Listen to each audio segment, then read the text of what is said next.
Hola a todos y todas, muy buenas tardes. Gracias por acompañarnos en estas quintas jornadas del Comité Nacional para la Prevención de la Tortura, que llamamos Del Hacinamiento a la Reinserción, reflexiones sobre la ejecución penal. Hoy nos acompaña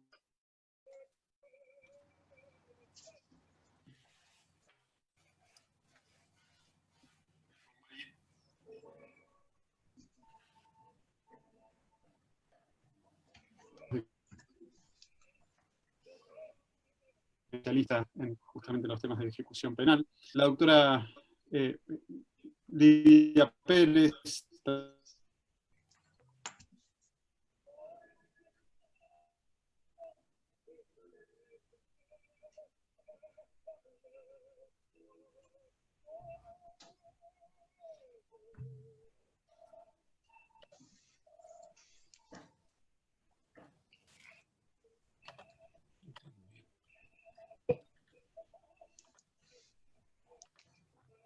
Quintas jornadas, a modo de breve repaso.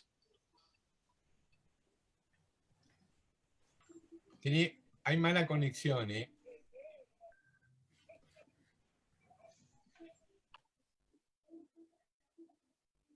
Angie se le fue la conexión a Alan.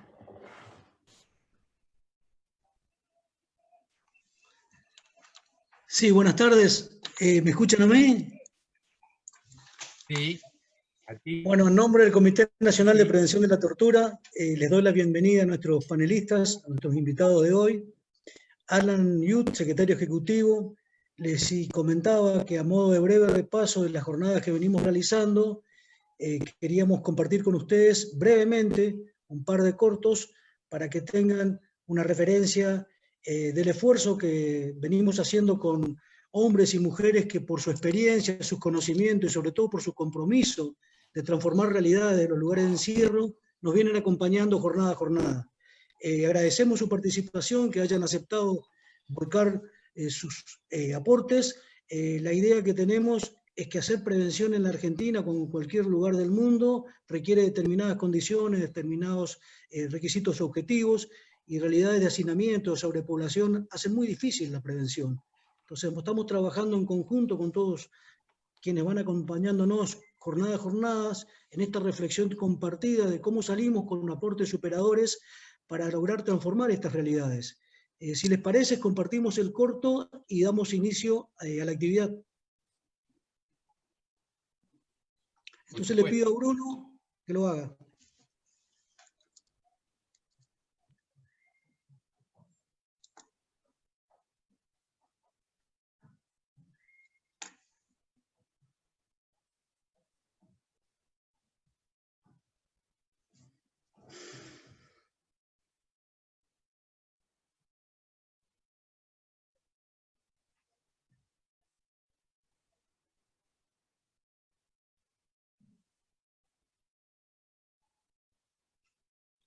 No se oye.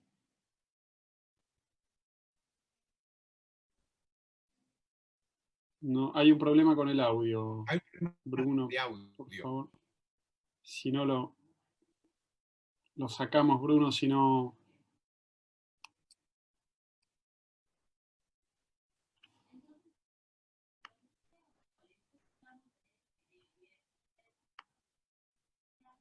Bueno, lamentablemente no se pudo escuchar el audio, así que lo vamos a dejar para otra oportunidad, si parece bien. Pido disculpas que antes se me interrumpió la conexión, entonces, con las palabras ya del presidente del Comité Nacional para la Prevención de la Tortura, vamos a dar inicio a estas jornadas, el orden, agradeciéndoles, por supuesto, reiterando el agradecimiento a quienes nos acompañan hoy como expositores y dentro del público, y el orden que habíamos pensado para el uso de la palabra, utilizando alrededor de 10-15 minutos cada intervención, escuchar primero a Roberto Cipriano, luego a Rubén Alderete, finalmente Lidia Pérez y el doctor Brusone. Entonces voy a hacer la palabra a Roberto Cipriano García para que comience. Roberto, te escuchamos. Gracias, Alan. Gracias, Juan Manuel Irazábal y el resto de los integrantes del Comité Nacional de Prevención de la Tortura. Para nosotros un honor estar invitados a este conversatorio.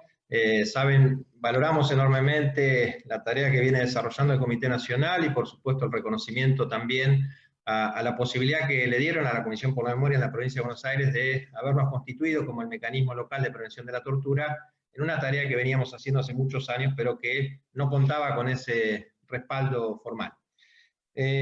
Agradeciendo entonces nuevamente esta posibilidad de intercambiar, de conversar, me parecía cuando nos convocaron con el tema del hacinamiento de la reinserción social que no podemos hablar de la cárcel si no es inscribiéndola en el modelo neoliberal hoy vigente en nuestra sociedad, digamos, ¿no? Es decir, esta cárcel que hoy tenemos se explica, se justifica en este neoliberalismo que, como etapa del capitalismo, bueno, ha generado justamente una concentración exponencial del capital y también una exponencial desigualdad social, como una de las consecuencias más visibles, ¿no?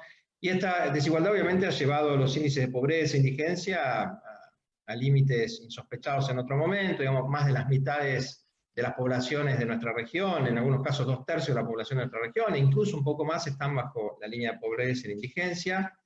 Y entonces, ver que este modelo se inscribe, no obstante la crudeza que en sí mismo arrastra, se inscribe en sociedades democráticas, ¿no? O por lo menos sociedades en la región donde los gobiernos se han elegido y no han sido gobiernos productos de golpes de Estado, no, sino gobiernos democráticamente, digo democráticamente entre comillas, elegidos que consolidan estos modelos de exclusión y de desigualdad. Más allá de matices y diferencias, ¿no? Me refiero a lo que termina produciéndose al final del camino. Y vemos también que estas democracias, en definitivas, van fortaleciendo una idea que también se constituye socialmente a través de los medios hegemónicos de comunicación y de otras estructuras, ¿no? En nuestra sociedad, van construyendo la idea de la importancia de consolidar un Estado penal o un Estado gendarme como respuesta a uno de los problemas que trae esta nueva sociedad, que es la inseguridad criminal, ¿no? Inseguridad criminal y discurso que termina invisibilizando que justamente la causa de ese modelo neoliberal es la creciente exclusión social y por lo tanto esto genera mayor desigualdad aún, mucha inseguridad social. Entonces, lejos de hablar de la inseguridad social y pensar cómo el Estado repara, garantiza derechos y inscribe, digamos, a la sociedad en un proceso que iguale y que incluya, lejos de eso tenemos un sistema que a través de la política criminal, entre otras cosas, pero muy centrado en esto, excluye cada vez más. Excluye cada vez más a vastos sectores de la población. Entonces, las políticas sociales en general están muy relacionadas con las políticas penales en este momento histórico también. Y bueno, para aquellos que van quedando fuera del sistema, que se van cayendo del sistema, lo que aparece, lejos de esa idea del viejo estado de bienestar, de pensar políticas sociales de inclusión y demás, lo que aparecen son incluso políticas sociales que tienen que ver no con la solidaridad y la equidad, sino con una contraprestación. Ese es el modelo que se instala con los pobres, digamos, ¿no? Entonces, para tener un plan social tenés que ir a realizar un trabajo esclavo, barriendo las calles un montón de horas por día, ¿no es cierto? Entonces, bueno, y el fortalecimiento de este Estado penal, que justamente está destinado a consolidar esa exclusión, esa precarización laboral, esa concentración económica en pequeños sectores de la sociedad, tiene en las policías, la justicia y la cárcel, bueno, 3 eslabones de lo que hemos llamado la cadena punitiva que vienen a garantizar la persistencia y la expansión de ese modelo. Es decir, este modelo, este Estado penal no podría sostenerse si no es a través de estos 3 eslabones que le vienen a garantizar la continuidad y la reproducción. Por eso hablamos incluso nosotros de la cadena punitiva, como estos 3 eslabones, la fuerza de seguridad en el territorio, enlazada con el accionar de la justicia y a su vez enlazada con el accionar de las agencias de custodia o los servicios penitenciarios, digamos, ¿no?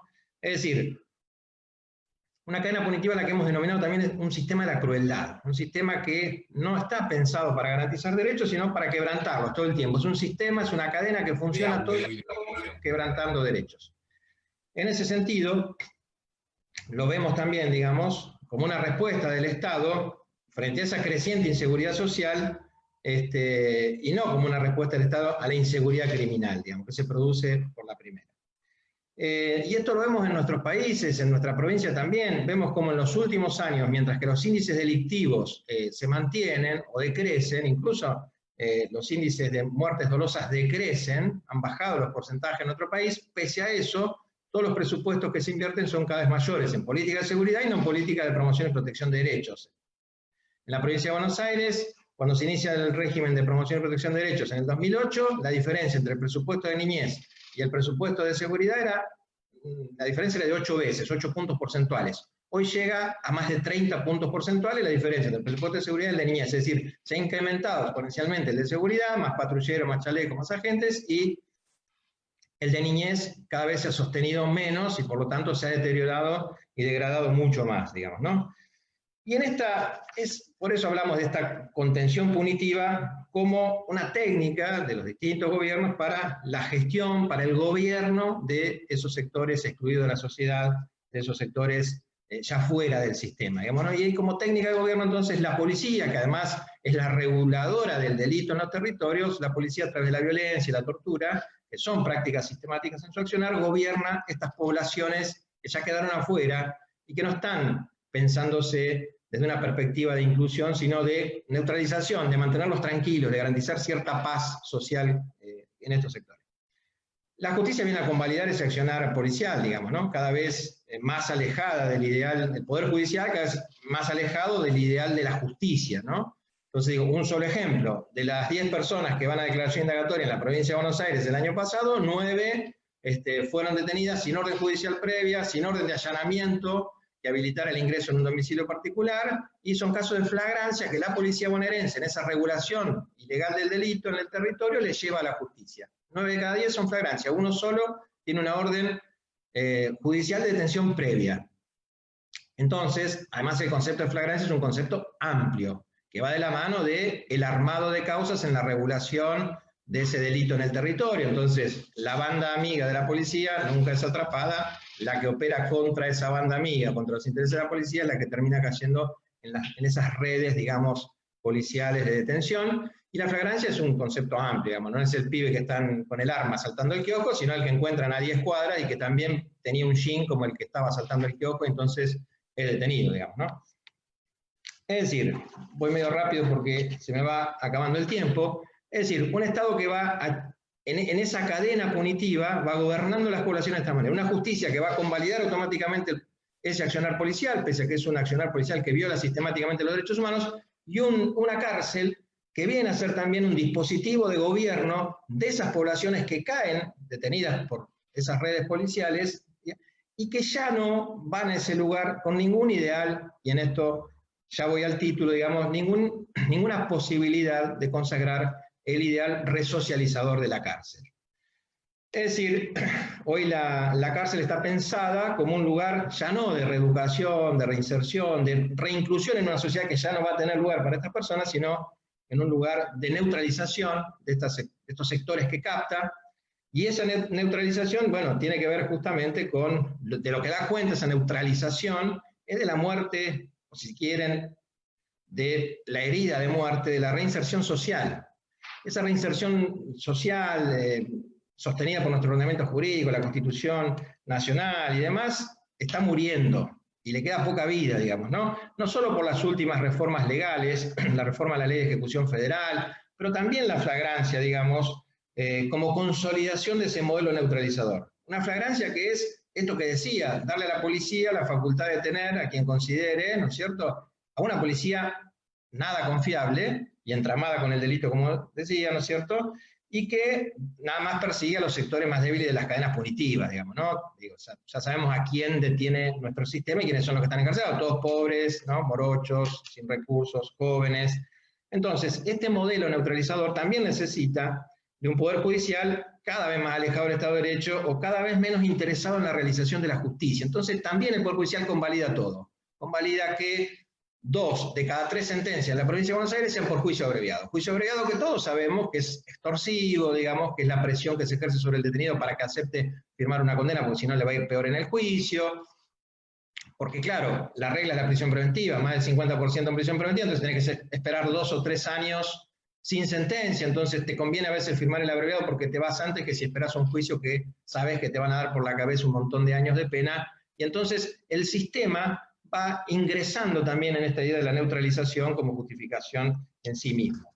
Digo, la sobrepoblación, bueno, la provincia de Buenos Aires tiene hoy 42.000 personas en 21.000 plazas, digamos, ¿no? Un 107% de sobrepoblación, con niveles extremos en algunos complejos de más del 220% de sobrepoblación. Digo, ninguna chance en estos lugares de que se pueda efectivamente trabajar, estudiar de manera adecuada, digamos, más que nada porque también la organización de ese gobierno carcelario es a través de la violencia y de la escasez. La violencia lo que termina generando que la tortura sea una práctica sistemática, ya corroborada, 10 informes del Registro Nacional de Casos de Tortura, el caso de la Comisión por la Memoria lleva ya 14 informes anuales con el que vamos a publicar ahora, algunos más incluso de la Procuración Penitenciaria de la Nación y de tantos otros organismos de derechos humanos, es decir, estamos en presencia de un fenómeno conocido por todos. Ninguno de los que está acá puede negar o desconoce que la tortura sea una práctica sistemática. ¿Por qué entonces? En una cárcel sobrepoblada es imposible pensar la resocialización, pero también es imposible pensarla en una cárcel que no está sobrepoblada. Por eso también, o tampoco, el sistema penitenciario federal puede dar cuenta de un proceso de resocialización de acuerdo a lo que dice la ley. Por lo que enunciaba antes acerca de las reformas que se fueron generando a nivel de la ley de ejecución federal, que terminan provocando que todo el mundo se vaya cumplido, y esta es la idea social, es la idea de los jueces, todo el mundo se va cumplido, sin ningún juez o muy pocos sostienen la posibilidad de otorgar algún derecho que establece la ley de ejecución penal, porque la consecuencia, si ese detenido vuelve a cometer un delito, es que la presión social y política va a ser el enjuiciamiento, el pedido de juicio político, el escándalo mediático y demás. Por lo tanto, y para ir cerrando, porque se me acabó el tiempo, después podemos profundizar en algunos de estos aspectos, es un sistema que se estructura sobre esa práctica sistemática de la tortura y de la violencia, sobre la escasez, las condiciones inhumanas de detención provocadas, entre otras cosas, por la corrupción estructural, generan que las personas no tengan acceso al agua potable. El año pasado el 25% de las unidades carcelarias, analizando el agua de parte de nuestro equipo, no contaba con agua potable, pero tampoco tienen, por supuesto, acceso a elementos de limpieza, de higiene, alimentos, todo eso lo provee la familia, y todo eso es un gran problema en este contexto de la pandemia que después podemos profundizar un poco más, digamos, ¿no? Con esto quiero decir que la verdad que el ideal resocializador, el mandato resocializador de nuestra ley no se cumple, está incumplido. Todos, creo que, y este es el problema, creo que hay que sincerar el sistema, todos debemos reconocer que eso pasa, todos los actores deben asumirlo y dejar de plantear esto para justificar los actos que convalidan violaciones de derechos humanos. Porque esto hacen muchos jueces, convalidan las violaciones de derechos humanos a través de ese mandato de la resocialización. Hay que dejar de lado ese mandato, digamos, y pasar a asumir, digamos, justamente la compensación de la pena como el mandato que hay que poder implementar en las cárceles de la democracia. El Estado le tiene que pedir perdón a todas las personas detenidas porque no se cumplió esa condena en las condiciones que se establecían legalmente, sino que se vulneraron sistemáticamente todos sus derechos. Entonces el Estado tiene que pedir perdón y repararlo a partir justamente de una utilización masiva de la compensación de penas y no de todas las otras justificaciones legales que se utilizan normalmente para justificar, digamos, este sistema que tenemos. Y insisto, todos asumimos que se violan sistemáticamente los derechos humanos, pero muchas veces seguimos alimentando algunas ficciones legales que me parece que hay que empezar a revisar. Muchas gracias. Muchas gracias, Roberto. Muy bienvenidas tus reflexiones. De hecho, me permiten vincularlo con algo que olvidé mencionar al principio, que hay un espacio para preguntas de parte del público, que en la medida que tengamos tiempo las vamos a hacer al finalizar todas las intervenciones a través de la parte baja de la pantalla donde dice preguntas y respuestas, y lo menciono precisamente porque en ocasiones anteriores hubo varias intervenciones del público, mucho interés sobre la compensación de penas, justamente que vos mencionabas acá, así que muy bienvenida a la reflexión. En esa línea también agrego, veo que en el chat varios están señalando, bueno, problemas de conexión y que no se pudo ver el video. Está disponible en las redes sociales del comité, ahora vamos a copiar la dirección de esas redes para que puedan verlo quienes no han tenido oportunidad de participar de los encuentros anteriores. Le voy a dar la palabra entonces ahora al doctor Rubén Alderete Lobo, con la misma mecánica de 10 a 15 minutos. Rubén, te escuchamos. Muchas gracias, Alan. Muy buenas tardes. Bueno, quiero agradecer en primer lugar al señor presidente del comité, a las comisionadas y comisionados la invitación a participar de este ciclo. Voy a tratar de ajustarme lo más posible al tiempo asignado, así que yo voy a omitir demasiadas referencias al diagnóstico, a la descripción del problema del hacinamiento y la emergencia carcelaria que atraviesan los sistemas penitenciarios más importantes del país. Yo vengo siguiendo este ciclo y en las distintas exposiciones se hizo referencia ya a los números, a las causas y al cruce del problema con la pandemia que nos afecta. Y también la situación, yo creo que está largamente descrita en varios documentos del comité, distintas organizaciones y organismos involucrados en la temática. Así que a mí me gustaría hacer hincapié y desarrollar uno de los aspectos que se han mencionado también en este ciclo y que recién mencionaba también el doctor Cipriano, que me parece que es un problema central que debe resolverse cuanto antes. Varias expositoras y expositores han hecho mención a la necesidad de derogar la reforma de la ley 27375. Una reforma que disputa seriamente los primeros puestos del ranking de las peores reformas penales de la vuelta a la democracia. Yo creo que para tener clara la dimensión del problema que representa esta reforma, basta con hacer un somero repaso de sus disposiciones, pero me atrevo a decir, y creo que no exagero, que hoy Argentina no tiene ley de ejecución de penas. Tiene un cambalache normativo asimétrico, incoherente, con disposiciones autocontradictorias, y eso no es una ley. Yo creo que es imposible, con un cuerpo normativo de estas características, que ni siquiera deja clara la posición que deben adoptar en materia legislativa penitenciaria las provincias, se puedan pensar o proyectar estrategias de mediano y largo plazo para el abordaje de la problemática carcelaria.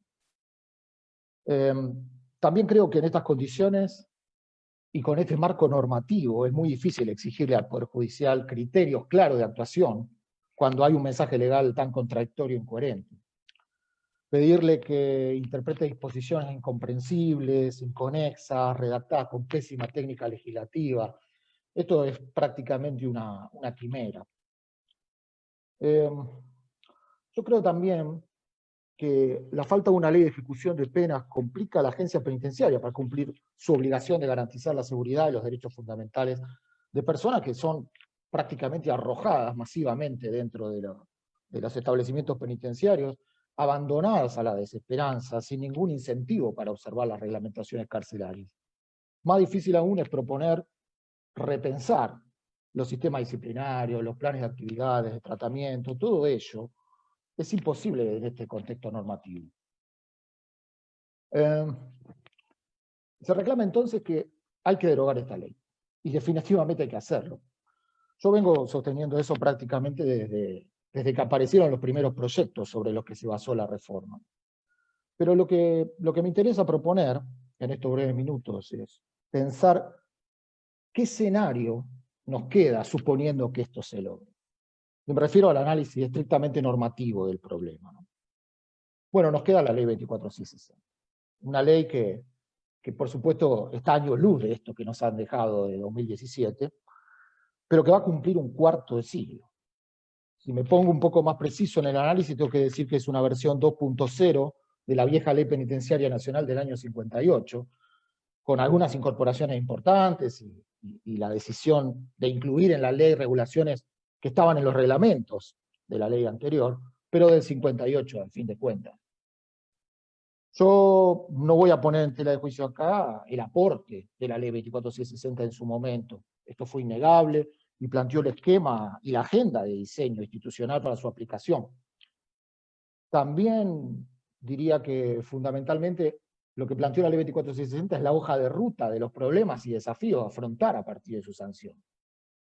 Pero lo que sí quiero proponer es analizar cuál era el escenario de esa ley y cuál es el escenario actual, para poder hacer un diagnóstico de su vigencia como herramienta de cambio de esta realidad que atravesamos. Voy a mencionar solo algunos datos que me parece que pueden graficar a lo que me quiero referir, con esta idea de cuál es el escenario que nos dejaría un eventual escenario de derogación de la ley 27375. Al momento de aparición de la ley 24660 en 1996, no existían, por ejemplo, documentos importantísimos como los principios de buenas prácticas sobre la protección de las personas privadas de libertad de la Comisión Interamericana. No existían las reglas penitenciarias europeas, no existían las reglas de Bangkok, todavía no se habían actualizado las reglas mínimas de Naciones Unidas del año 55. En materia de estándares no existían documentos muy relevantes como los estándares del Comité Europeo para la Prevención de la Tortura, las guías de monitoreo de APT, los estándares de la Cruz Roja Internacional, por solo mencionar algunos, ¿no? Yo creo que la aparición de estos documentos por sí solos serían suficiente razón para revisar y actualizar la ley 24660. Pero también si nos corremos un poquito de ese plano y analizamos en particular nuestro contexto, vemos también que la ley 24660 se planteó en un escenario de reforma procesal que iba hacia un procedimiento inquisitivo reformado, que había sido instalado 4 años antes, con la novedad de una magistratura especializada, creada con características contestes con ese sistema procesal.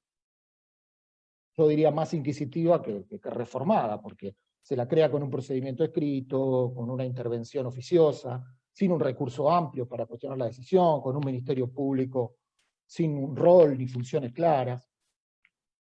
Pero además, si atendemos el contexto en el que fue sancionada, hay que decir también que la ley 24660 carece absolutamente de perspectiva de género, no contiene disposiciones específicas para atender la situación de colectivos especialmente vulnerables, como las personas LGBTI, las personas de nacionalidad extranjera, con discapacidad, pertenecientes a pueblos originarios, entre otros colectivos vulnerables que podríamos mencionar, y que también, y esto también es muy importante, carece de estándares y de principios que regulan, o regulen, aspectos muy relevantes, donde se producen violaciones a los derechos fundamentales de las personas privadas de libertad. Me refiero, por ejemplo, a los procedimientos de ingreso, a los procedimientos de traslado. La ley 24660 delega en la reglamentación los procedimientos disciplinarios, el sistema de avances y retrocesos en el régimen progresivo, y varias cosas más que podría enumerar si tuviese más tiempo. Pero bueno, si a este cuadro, que es un cuadro de atraso, claramente, le sumamos la frondosa cantidad de recomendaciones, resoluciones, fallos del Sistema Interamericano de Derechos Humanos que incluyen condenas al Estado argentino, denuncias en trámite avanzado, yo creo que me excedo en las razones que justifican largamente la sanción de una nueva ley de ejecución de pena. Razones que, insisto, serían suficientes en un contexto de vigencia normal de la ley 24660. Súmenle el descalabro normativo, parche, cortado y pegado que realizó la ley 27375, que no hicieron ningún aporte en estos aspectos que acabo de describir. Yo recuerdo una intervención del comisionado Gustavo Palmieri, si no me equivoco en la primera conferencia de este ciclo, con la que estuve muy de acuerdo. Gustavo hizo notar que la necesidad legislativa no siempre tiene un carácter normativo inmediato, sino que también hay que considerar la función constructivista del derecho, ¿no? Y la verdad que no puedo estar más de acuerdo con ello. Una de las funciones de una ley de ejecución de penas es justamente marcar la agenda y el programa de política penitenciaria que debe seguir el Estado, por lo menos diría yo, de los próximos 50 años. Yo he escuchado también algunas intervenciones que, con comprensibles reparos, si tenemos en cuenta las reformas que nos han dejado, sostuvieron que esa aspiración es muy ambiciosa, muy pretenciosa. Bueno, yo creo que es fundacional y necesaria, y hay que empezar ya mismo a discutirla. Esto no significa, por supuesto, minimizar ni quitar relevancia a otras estrategias y líneas de acción en paralelo que se llevan a cabo desde los organismos de protección de derechos humanos, la defensa pública, el comité, la Comisión Provincial por la Memoria, la Procuración Penitenciaria. Todo esto es indispensable, es fundamental para la vigencia de los derechos fundamentales en las cárceles, y nada de lo que estoy proponiendo va en contra de esas líneas de acción que yo creo que deben ser continuadas e inclaudicables. Lo que quiero explicar es que el barco, que ya estaba viejo, ahora está roto. Lo destrozaron, ya es inarreglable. y que si no lo cambiamos, el agua no va a parar de entrar, por más esfuerzo que hagamos con los baldes para evitar que se hunda. Digo, no paremos de echar agua afuera, pero vayamos construyendo el nuevo barco, porque cada vez nos queda menos tiempo. Cuando me refiero al tiempo, me refiero a que todavía el grueso de las personas privadas de libertad está detenida por hechos anteriores a la reforma, y tiene al menos un marco legal para defender sus derechos. Ya llevamos 3 años de ingresos con esta nueva no ley, ¿no? Y cuanto más tiempo pase, más caótica va a ser la situación, y más personas van a estar privadas de libertad fuera de todo marco de legalidad. Yo quisiera terminar describiendo cuáles son los ejes sobre los que creo tiene que desarrollarse el debate en la elaboración de esta propuesta legislativa para Argentina. Al menos son 3 ejes.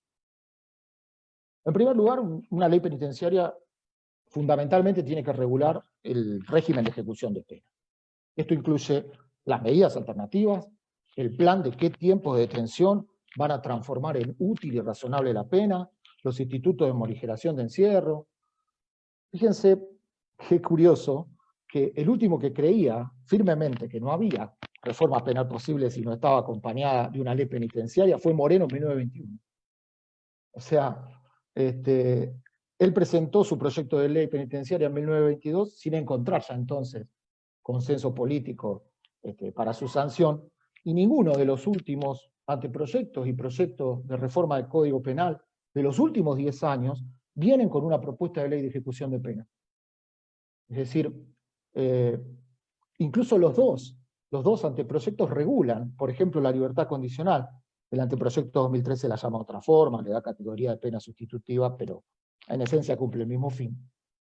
Y yo creo que la libertad condicional tiene que estar en la ley de ejecución. No puede ser un instituto desconectado de ella. La libertad condicional tiene que ser adecuada y adecuarse al régimen de ejecución de penas y no al revés.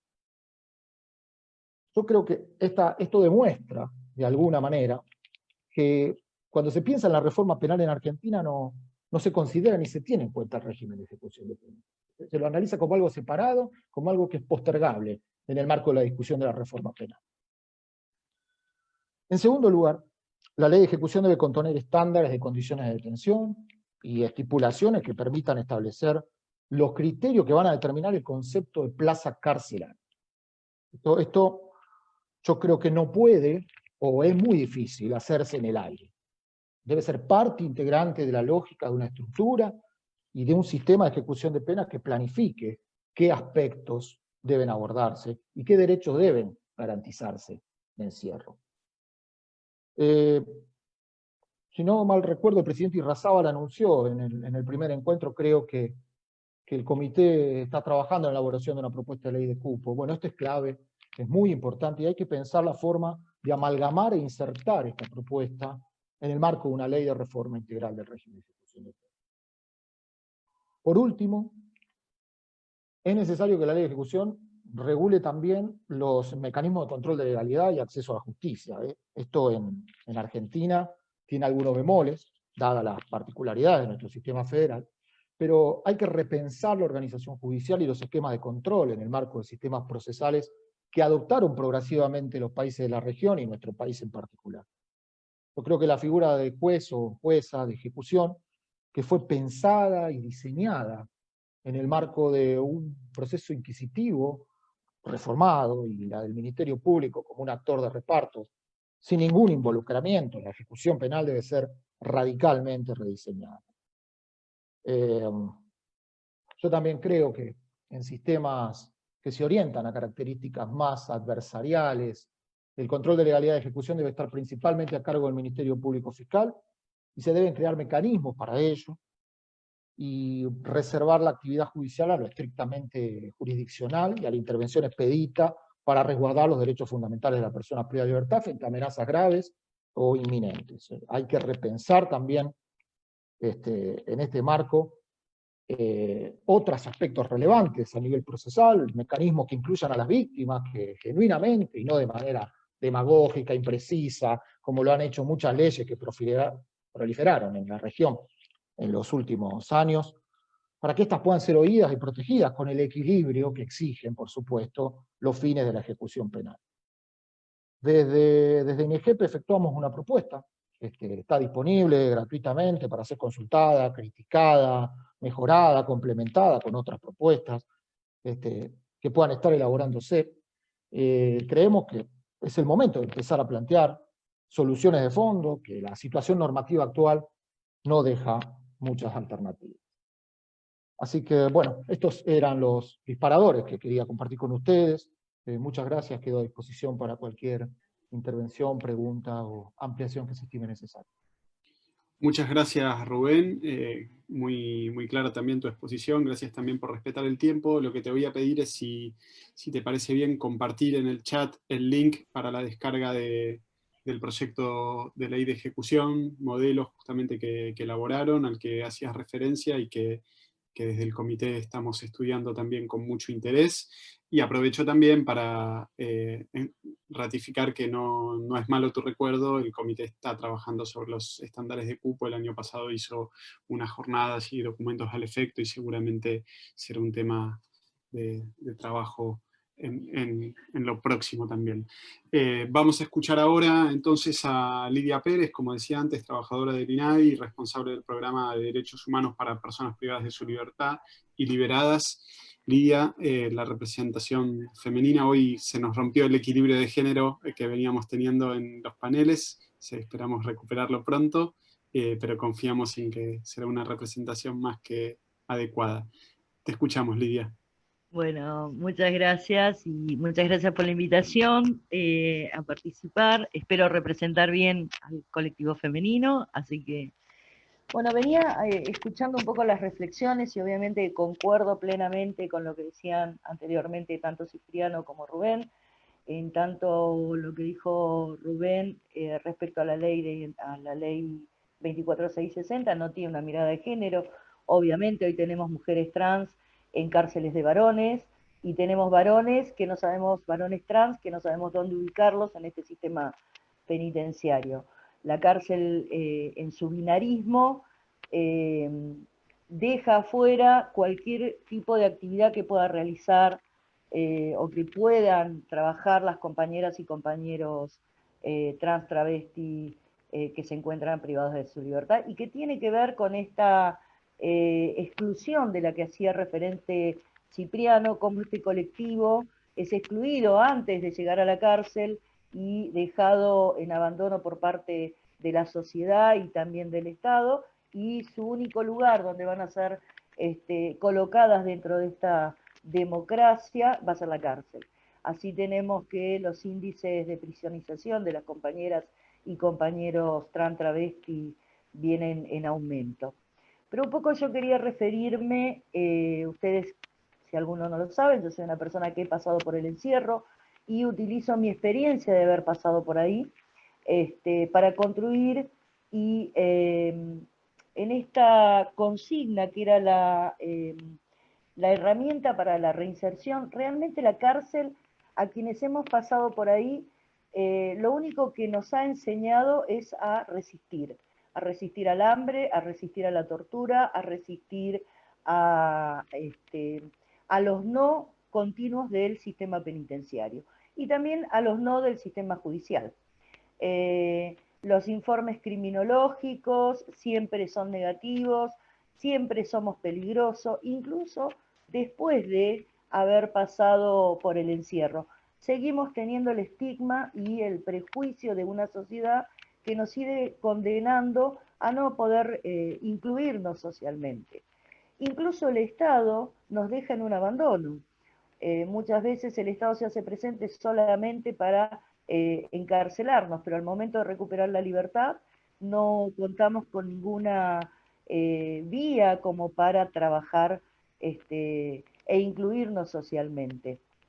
Y generalmente la situación esta la pasan todos y todas los compañeros, y se agrava más cuando es un compañero o una compañera trans travesti.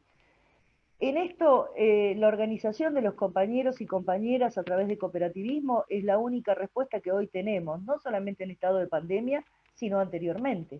Hoy las cooperativas organizadas por los compañeros y compañeras son los que le están dando trabajo, y la ausencia del Estado sigue estando. Hablamos de pandemia, pero esto viene ocurriendo desde hace mucho tiempo. En mi caso, como privilegiada, tuve la suerte del acompañamiento de docentes y docentas que conocí a través del centro universitario donde yo estaba estudiando.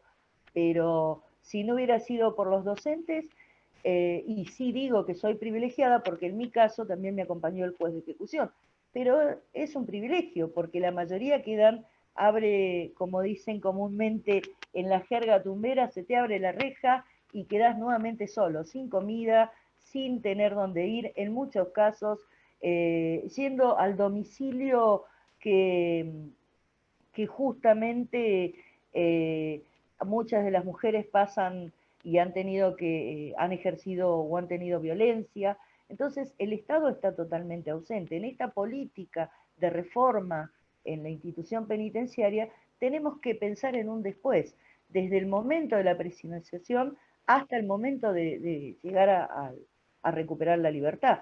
Tenemos talleres de fabricación o criaderos de chancho para personas que van a vivir en Cava. Y la verdad que es imposible crear un chancho o hacer un queso si yo vivo a 4 cuadras del Congreso. Entonces tenemos que dar vuelta y mirar y repensar estos talleres de reinserción que brinda el sistema penitenciario. En el caso de la población trans travesti, el único taller que se piensa para la población es maquillaje. Entonces, tenemos en este momento alrededor, en la provincia de Buenos Aires, de 120 compañeras que todas van a salir a maquillarse. Y después no tenemos dónde emplearlas. No se piensa en profesionalismo para, no solamente para la población. El resto de los compañeros tienen talleres de limpieza. ¿Cómo limpio y después me reinserto si solamente voy a tener saber pasar un trapo? A lo cual, si tengo una condena de 20 años, voy a estar 20 años profesionalizándome en pasar un trapo. Entonces, creo que tenemos que pensar y repensarnos todo el sistema penal. Pongo siempre uso de ejemplo esto de crear un chancho en el Congreso, que me parece espantoso, porque la verdad que la mayoría de los compañeros son de centros urbanos que no van a tener la posibilidad. Y después de esto pensar una política de cómo construirnos y que la cooperativa sea una alternativa, pero que también tengamos otras alternativas, por ejemplo, la profesionalización. Tenemos compañeros y compañeras que se reciben de abogados, y la matrícula, por ejemplo, en la provincia de Buenos Aires, dice que si tenés antecedentes penales no puedes sacar la matrícula de abogado. Entonces tenemos todas estas incoherencias que no hacen ni acompañan ninguna política de inclusión social y laboral. Así como decías, Rubén, no solamente la mirada de la población trans travesti o población LGBT, sino también, por ejemplo, qué pasa con las personas migrantes. Tuvimos un decreto en estos 4 años que por tener antecedentes automáticamente te expulsaban, y tuvimos casos que tuvo que acompañarlos donde se expulsó a la madre y el hijo quedó acá. Entonces la mirada tiene que ser totalmente integral. Yo pude acceder al proyecto del que vos hablabas y la verdad que hice algunos aportes que después te los voy a acercar, porque es necesario contemplar, mirar la cárcel como una microsociedad donde pasan todos los problemas de discriminación, donde tenemos que acompañar a todas las diferentes colectivos que llegan a la cárcel. Y obviamente es urgente una ley de cupo, pero también es urgente plantearnos una política de inclusión social y laboral al momento de la salida. El estudio, poder acompañar con estudio. Hoy estamos en una pandemia donde en las cárceles federales, por ejemplo, los estudiantes no pueden acceder a tomar clases, no se ha encontrado en el ámbito federal, no están autorizados los teléfonos y sigue siendo un cuestionamiento el tema del internet, y entonces por eso automáticamente no están cursando. Una gran problemática. ¿Qué mejor herramienta que para transformarnos socialmente es la educación? Sin embargo, llevamos casi 100 y pico de días de pandemia y no se ha podido acceder a la educación. Y después trabajar también de poder difundir con los medios de comunicación. Bastó solamente que los medios una tarde empezaran a trabajar en todos los canales la libertad de los delincuentes para que 3 cacerolas hicieran que los jueces se fueran para atrás y se cortaron los arrestos domiciliarios que eran de personas que estaban en riesgo, sin pensar que iban a ocupar las camas de hospitales. Hoy estamos viendo esto. La pandemia trajo y puso en evidencia lo que años venimos reclamando desde las organizaciones, desde los organismos de derechos humanos, así como lo dijo Roberto, 14 informes que tiene el comité, la procuración, y sin embargo seguimos hablando de las mismas faltas: salud, educación y trabajo en las cárceles. Entonces creo que es el momento oportuno para empezar a transformar esta realidad, comprometiéndonos todos, comprometiéndose el Poder Judicial, comprometiéndose los organismos de derechos humanos, pero también la ciudadanía, para que podamos entender que una seguridad democrática no tiene que ver con el encierro y con más policías en la calle, sino con pensar en otro tipo de seguridad que tiene que ser con techo, con trabajo y con dignificación de la persona. Quedo abierta totalmente a todas las preguntas, así que bueno, muchísimas gracias por la invitación. Bueno, muchas gracias, Lidia, también por todos tus comentarios y reflexiones. Vamos a escuchar ahora a un juez, esto lo digo yo, un juez que no va para atrás a mi criterio, sino uno de los que ha empujado para dar soluciones en este contexto, el doctor juez de la Cámara Nacional en lo Criminal y Correccional, Gustavo Brusone. Para mí, yo siempre le digo profesor porque, bueno, tuve el gusto, el honor de ser su alumno, así que lo presento así también, como profesor. Brusone, un gusto reencontrarlo acá y lo escuchamos. Gracias, Alan, por la presentación, y quiero agradecer especialmente, muy enfáticamente la invitación en este tiempo de cuarentena para poder compartir con ustedes algunas inquietudes que tienen que ver con... me hago cargo de todo lo que dijo Lidia, me hago cargo de lo que dijo Roberto al comienzo por la pasión que pusieron, y en Alderete Lobo, en quien yo me reconozco un discípulo, estoy muy contento que, no lo dijeron todavía con la fuerza, pero creo que va a participar probablemente en serio de los proyectos que él dijo, porque va a poder tener una intervención en el Poder Ejecutivo ahora en breve. Así que me pone muy contento eso. Yo habría 3 ejes que quería hablar cuando uno piensa en población carcelaria, y que son 3 momentos donde podemos comenzar a discutir y ver y enfocarnos respecto de los problemas. Toda la cuestión vinculada al encarcelamiento preventivo, toda la cuestión vinculada al encarcelamiento preventivo previo a las condenas, la prisión preventiva cuando ya se encuentran condenados, y en último lugar, todo el nuevo espectro que se abre ahora de lo que llamamos medidas alternativas y que comenzamos a mencionar. Respecto de cada una de esas áreas, uno podría trabajar y establecer estrategias en concreto.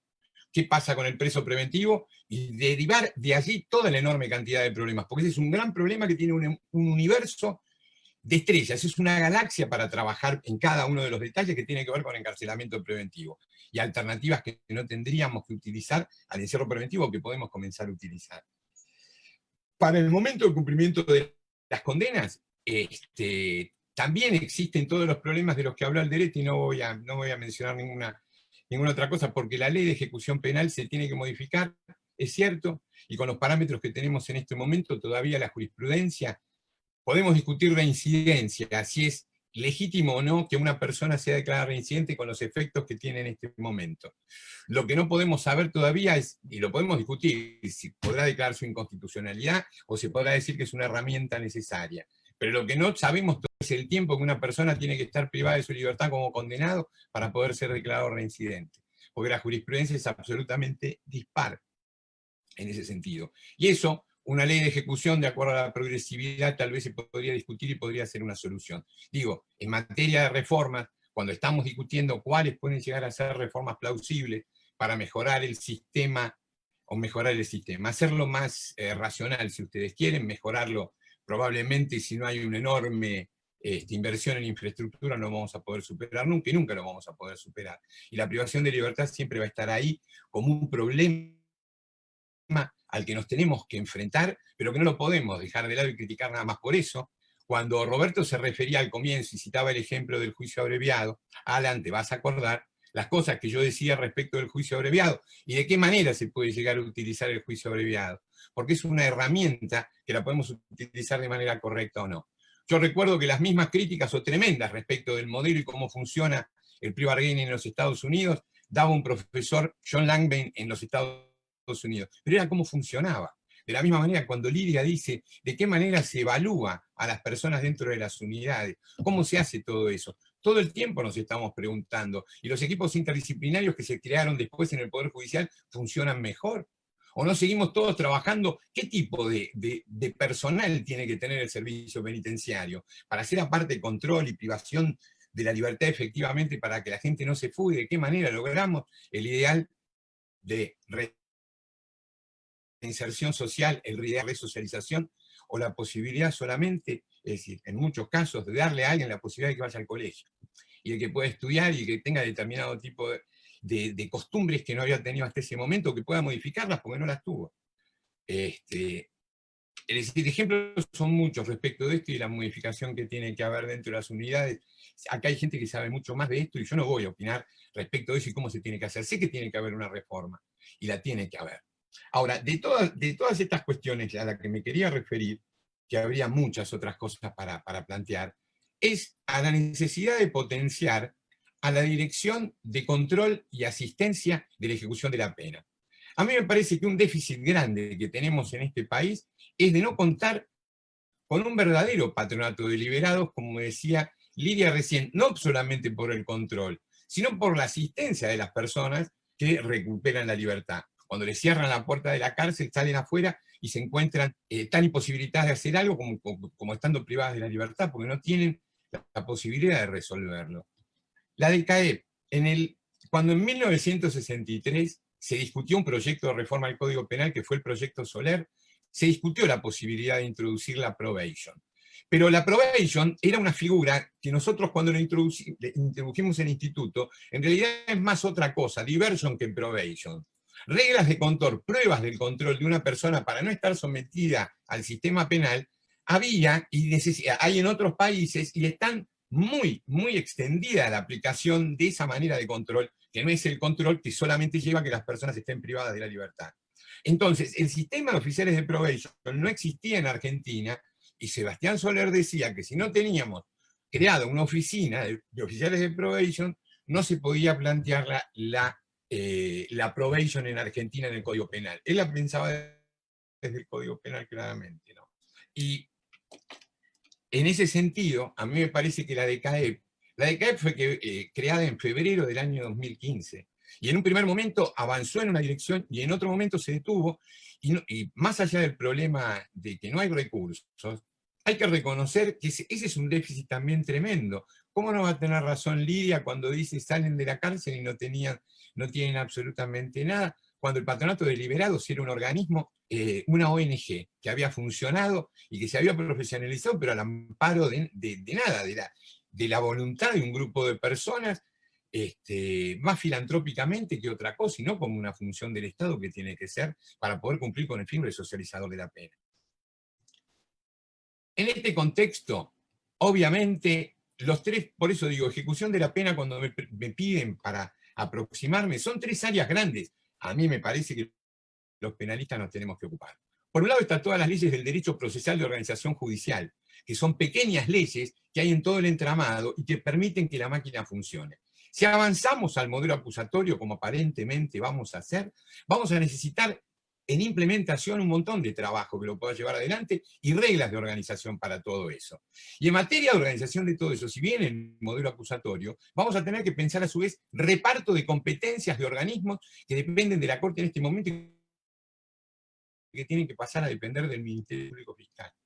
Y en ese contexto, la creación de la dirección, o darle potencia a la DECAEP, a la actual DECAEP en este momento, es una función del Poder Ejecutivo que la tiene que complementar con el servicio penitenciario. Y que tienen que hacer un trabajo de conjunto para llegar a lograr una etapa superadora en todo esto que significa el cumplimiento de la pena, para poder llegar de alguna manera a cumplir con el anhelo resocializador, que sabemos que no lo estamos haciendo en este momento, pero que tenemos que tratar de tender a lograrlo e ir en esa dirección.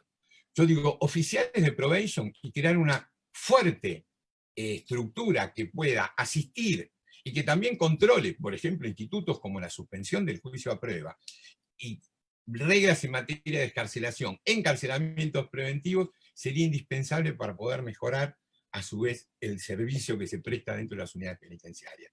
Está muy lejos de ser bueno, y que yo siempre digo, tal vez algún día nos miren a nosotros de la misma manera que nosotros miramos a la gente que torturaba directamente a través de las indicaciones de un código en la Edad Media, ¿no? En la Edad Media, durante la Inquisición. Pero y nos digan lo mismo y piensen lo mismo de nosotros que encarcelamos gente. Pero lo cierto es que culturalmente no estamos en condiciones y con posibilidades de poder prescindir absolutamente del castigo de la manera que lo concebimos. Por eso lo que tenemos que seguir haciendo, creo yo, son esfuerzos por mejorar los instrumentos con los que contamos, como el juicio abreviado, que siempre lo voy a citar como un ejemplo porque, así como se lo critica por extorsivo, también se lo critica por la linealidad de las penas que provoca. Y es criticado precisamente por eso, y muchos lo quieren descartar por ese motivo. Entonces no dejemos de lado algo que sirve más o menos, pero sirve y se puede mejorar, a probar con otras cosas que pueden llegar a ser tremendas. Y en este contexto, lo único que quiero, para finalizar, es decir que a caballo de un discurso que va en una dirección, haciendo cada vez más sólidos los derechos humanos, por el otro lado se abre un discurso, sobre todo a partir del siglo XXI, que es el discurso del derecho penal del enemigo. Todos lo mencionaron de alguna manera, y estamos conviviendo entre esas dos fuerzas. ¿Cómo podemos llegar a hacer esas dos maneras de pensar o de ver el problema penal? Es algo que nos tenemos que seguir preparando para poder seguir dialogando, y para poder llegar, si no vamos a eliminar absolutamente todo, entonces tenemos que tratar de ver cómo lo hacemos racional. Nada más, y muchas gracias.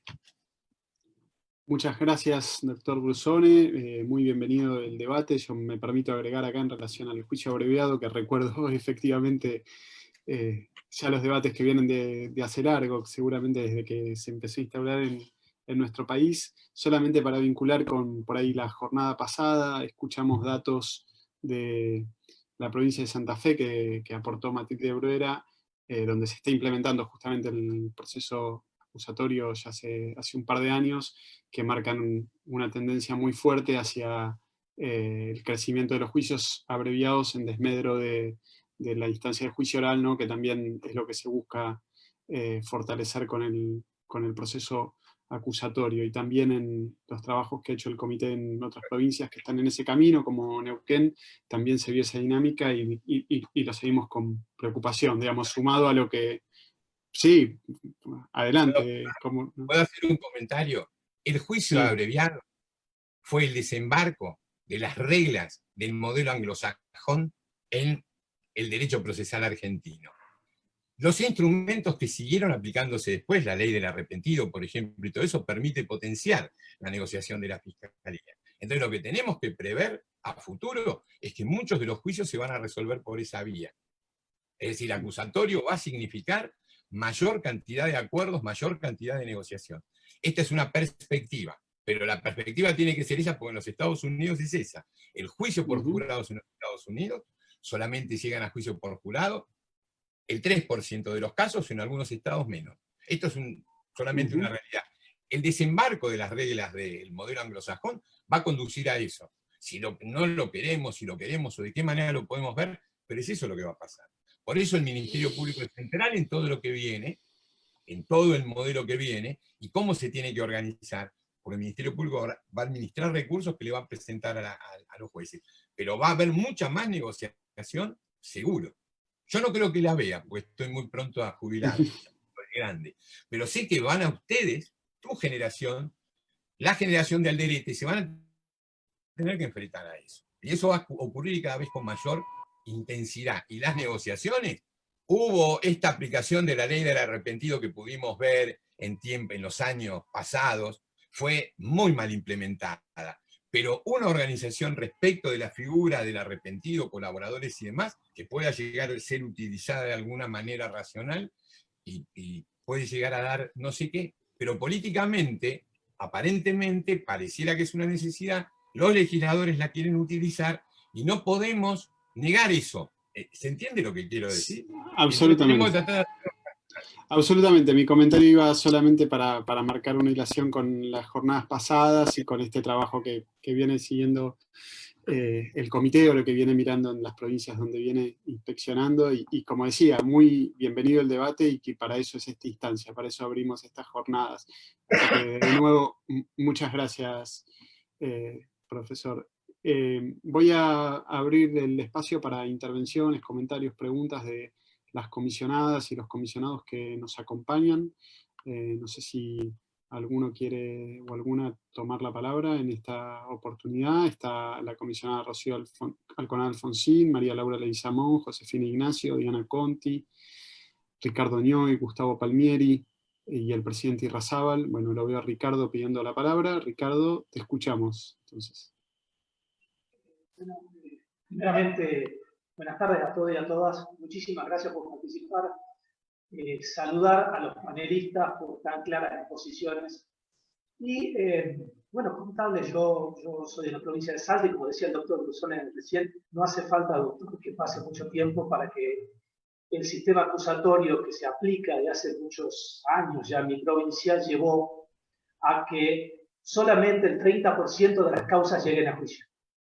Las demás terminan en los juicios abreviados que usted está haciendo mención, y que realmente es una realidad en mi provincia y algo bastante que nos deja mucho que pensar, porque uno piensa que el sistema acusatorio va a ser la respuesta a todas las preguntas por ahí que tiene el sistema inquisitivo, el sistema mixto, y no fue así. Hay que repensar y verlo al sistema acusatorio y plantear algunas preguntas sobre el tema. Hablando y escuchando a los expositores, creo yo que aparte de esta reforma legal a la que hacen mención todas, por que este sistema, digamos, legal ya está obsoleto, yo creo que también tendría que venir con una reforma judicial y del Ministerio Público, pero no una reforma legal del sistema judicial y del Ministerio Público, sino una reforma en los paradigmas de aplicación. ¿Por qué digo esto? Porque cuando uno solicita una aplicación de alguna pena o solicita la domiciliaria para algún penado o algún beneficio, siempre, en la mayoría de los casos, les diría en casi todos, está la oposición del Ministerio Público. El Ministerio Público no acompaña, se opone. No sabemos todavía por qué, si están dados, de acuerdo a lo que manifiesta y dice la ley, todas las digamos, todos los puntos que marca la ley para que se le otorgue una domiciliaria a algún penado, el Ministerio Público se opone. Yo no sé todavía si esta oposición viene porque los procuradores de las distintas provincias dicen no, siempre nos vamos a oponer a la proliferación de la pena, siempre nos vamos a oponer, o si es porque hayan o piensan que o están en contra, como bien escuché, como decía Roberto recién, el tema de que sí o sí tiene que ser de cumplimiento efectivo todas las condenas. Y después plantearle y hacerle una pregunta, si la respuesta por ahí al hacinamiento podría ser la despenalización de algunos delitos, como por ejemplo el narcomenudeo, y qué opinan de la justicia restaurativa. Muchas gracias y otra vez los felicito a los panelistas. Bueno, quien quiera tomar la palabra de los panelistas. Lidia, Rubén, los veo, sí. Adelante, puedes empezar Lidia, continúa Rubén. Comienza Lidia, sí, por favor. Bueno, gracias. A ver, yo pienso que poquito, ¿no? Creo en la despenalización, por ejemplo, de la marihuana. Hoy están presos chicos con 2 porros y se los tilda después de narcotraficante, ¿no? Y en realidad son 2 porros. Entonces creo firmemente en la despenalización de la marihuana, por ejemplo. Y referente a lo que decía sobre los fiscales, yo creo que ahí actúan muchísimo los prejuicios y el miedo que le tienen a la sociedad. Sobre todo en sociedades donde el delincuente se ve solamente con alguna agresión sexual o es el que no quiere determinado sector de la sociedad que pueda recuperar y que se pueda incluir socialmente, ¿no? Entonces ahí lo que hay es mucho miedo y prejuicio. Y por otro lado, en mi pequeña opinión, creo que los fiscales deberían también recorrer las cárceles para saber cómo se vive. Cuando alguien informa que se cumplen todos los objetivos en salud y el juez y el fiscal avala de que es real, es porque no conoce lo que es el sistema penal, lo que es la cárcel y lo que son los sistemas de salud en la cárcel. Entonces me parece que los fiscales deberían ir a la cárcel, ver lo que es, ver cómo están los compañeros que no tienen ni siquiera una aspirina y que no les llega la salud, porque si no, no lo podés avalar. Impera mucho el prejuicio y también el no conocimiento. Y creo que deberíamos también replantearlo en el sistema fiscal, de que vayan a la cárcel, que vean cómo están, que vean lo que es el hacinamiento, que vean cómo es una celda que está planteada para 4 y viven 8 y 10 personas, y entonces ahí podrían expedirse de otra forma. Al menos tengo la esperanza que así lo hicieran, ¿no?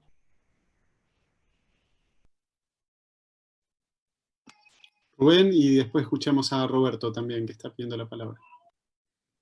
Bueno, gracias por la pregunta. Yo creo que, con independencia de la cuestión que pueda analizarse en particular o subjetivamente respecto a determinados representantes del Ministerio Público Fiscal, el problema que hay alrededor de la estructura de lo que es el funcionamiento del Ministerio Público en la etapa de ejecución es un problema que está ligado a la concepción que se tiene del ejercicio o rol del Ministerio Público en el marco del proceso penal en que se inserta. Es decir, como yo decía en mi exposición, se creó un Ministerio Público a imagen y semejanza de un procedimiento del Código del año 91-92, inquisitivo reformado, de modo que en la etapa de ejecución de penas el rol del Ministerio Público Fiscal no está para nada definido, no está claro.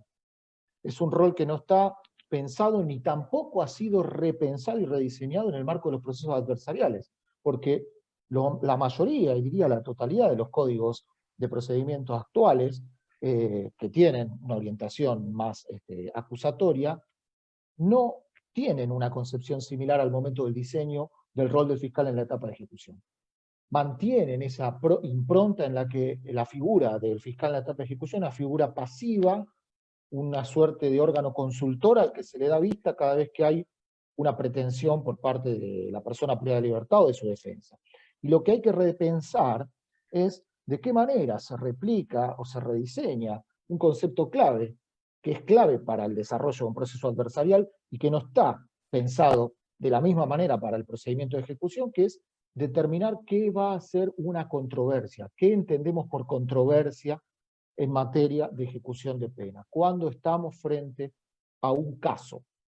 Y esta determinación precisa de cuáles son los elementos que van a determinar el caso, quiénes van a ser los actores que puedan iniciar esa pretensión, quiénes van a ser las partes y cuál va a ser el rol jurisdiccional, es lo que me parece a mí es lo que debe hacerse o debe repensarse para poder empezar a discutir o a exigir que el rol del Ministerio Público Fiscal deba ser distinto.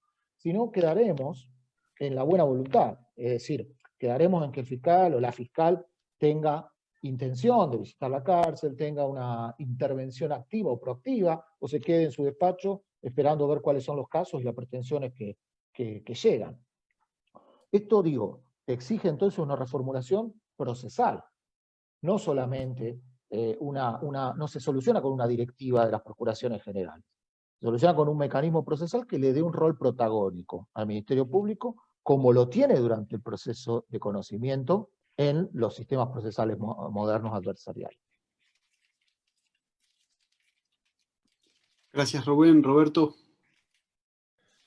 No, por ahí es un tema complejo, porque uno tiende muchas veces a plantear en algunas situaciones planteos puntuales para la mejora. Escuchaba al doctor Brusón, decía, bueno, no existe el patronato a nivel federal, o creo que también lo anunciaba Lidia. En la provincia de Buenos Aires tenemos el patronato como una institución muy consolidada, de más de 3.000 personas que trabajan, presupuesto y más, y la verdad es que no es efectivo tampoco. De hecho, acaba de largar la provincia un programa de reinserción que lo va a sustentar y lo va a trabajar con las cooperativas de liberados, de familiares, ¿no es cierto?, organizaciones sociales, que son las que realmente están comprometidas con esa reinserción. Ahora, el patronato de liberados como estructura es una estructura que le cuestan muy cara al Estado y que no cumplen absolutamente, casi les diría, escasa función. Puede sostenerse alguna buena práctica de parte de algunos empleados comprometidos que hay, pero la verdad tampoco es la totalidad de las personas que allí trabajan, ¿no?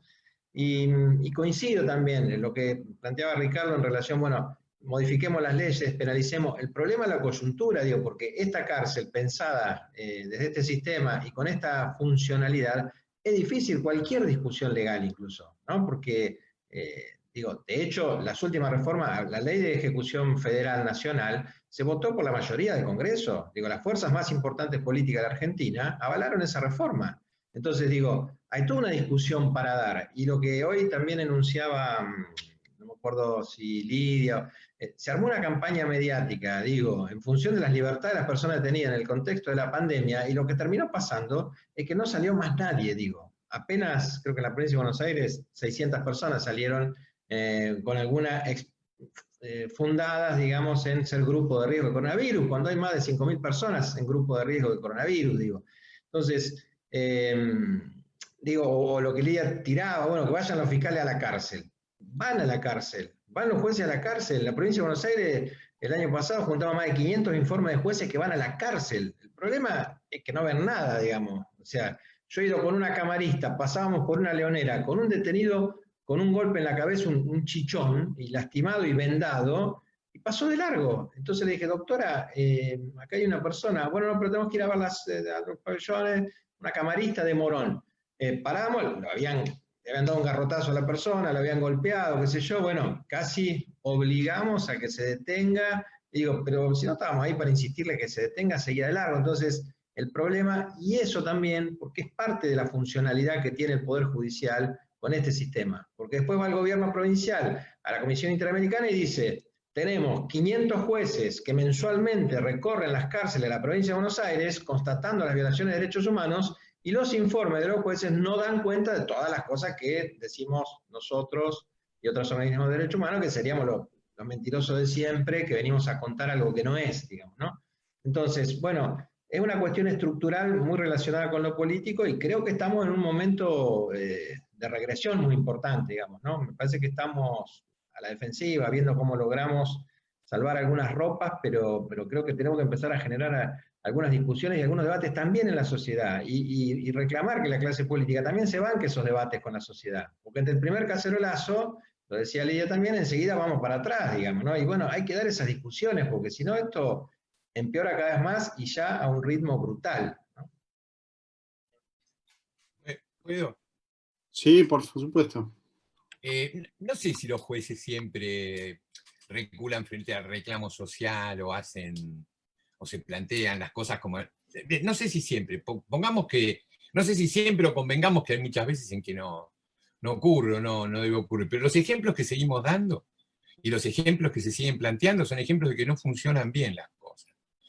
Entonces yo tengo las expectativas, por lo menos en el ámbito federal, de que si se crea una dirección de control y de asistencia con buenos recursos humanos, se lleve a la práctica bien el trabajo. Esto es lo que pienso. Lo digo de esta manera, que no funcionan, ya sé, los fiscales en tal lado, como decía Ricardo. Bueno, esos muchachos están trabajando mal, pero no podemos partir de lo patológico para... Es decir, me parece que lo patológico está mal. Si resuelven de esa manera es incorrecto lo que están trabajando. Tal vez tienen un fiscal departamental que indica que en tales casos tienen que dictaminar de tal manera, que ese es otro problema. Puede haber reglas de política criminal que sean de una forma. Pero yo insisto en esto. Tenemos que tratar de encontrar soluciones. Yo estoy seguro, por ejemplo, en materia de... esto lo hago también como una pregunta que muy probablemente Rubén lo sepa, o tal vez alguien sepa cuál es el número. Yo cuando hablo, el número de preso preventivo que hay en la República Argentina hoy, yo no sé si lo podemos saber, creo que lo podemos saber por provincia y lo podemos saber en el total. Pero lo que no sabemos es, en realidad, me parece, cuántos son los presos sin condena, pero sin condena firme. Es decir, es como una categoría intermedia. El preso preventivo, el preso sin condena firme y el preso con condena. ¿Cuál es el número que hay? Si alguien lo sabe, alguna vez lo pregunté, y me decían que no se sabía cuáles eran. Eso tiene que ver también con la demanda de tiempo que demoran los recursos y el tipo de organización que tenemos, que lleva a que la Corte tenga que ver la cantidad de cosas que ve y se demoran demasiado los asuntos. Acá estoy planteando eficacia para poder llegar antes a resolver los casos penales, ¿no? Con sentencias definitivas. Y es todo un problema de la vía recursiva. Pero lo que no sé es esa cantidad de número. ¿Qué dato puede brindar esto? Bueno, cuánto tardan los órganos de recurso y si hay que dotarlos de mayores recursos. Y en este sentido, hablando de ejecución penal, las cámaras de casación no me parece que sean los órganos idóneos como para poder llevar adelante la tarea de revisar decisiones de ejecución penal. Esto es un planteo de mucho tiempo por determinadas cuestiones históricas. La Corte Nacional le asignó a las cámaras de casación el control y este trabajo, pero es un problema que tendría que derivarse hacia otro tipo de órganos de control.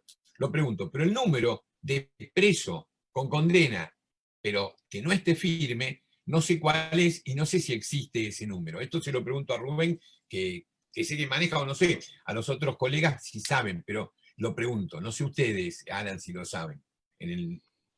Rubén, te veo, no sé si querés contestar, que fuiste aludido. Hay un comentario en el chat sobre esto de Nicolás Schiavo, que si entiendo bien es juez de la provincia, que dice: en la provincia de Buenos Aires el 45% de presos en prisión preventiva, 10% preventiva con sentencia no firme, 45% condenados, está en la provincia de Buenos Aires con el sistema RUD. Y Gustavo Platt decía que el número, bueno, como que no tenía registro. Rubén, no sé si querés... Es que los números, perdón. No, perdón. Las provincias. No, a ver, Rubén, si querés. No, simplemente, a ver, el sistema que tenemos es el Sistema Nacional de Estadística de Ejecución de Pena, que se cierra anualmente, y el número de personas privadas de libertad en encierro cautelar es tan dinámico que esa foto no termina de graficar, como es anual, no termina de graficar lo que realmente está pasando sobre el punto. Pero que yo sepa, no conozco ese sistema. No está discriminado el que está. No, además no está discriminado.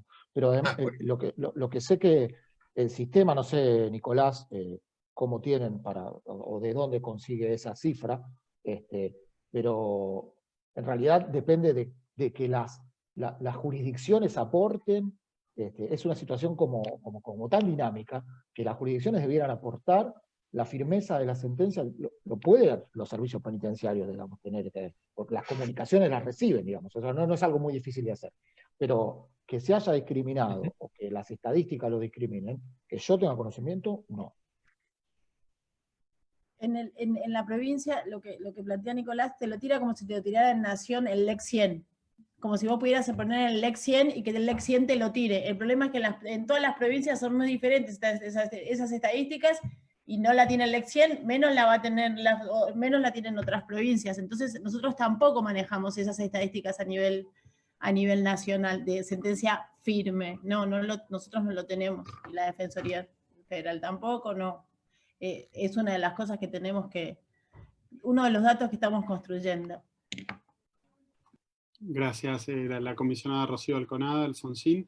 Si algún otro comisionado o comisionada quiere hacer alguna intervención, si no, tenemos algunas preguntas del público. Bueno, voy entonces a Rocío, sí.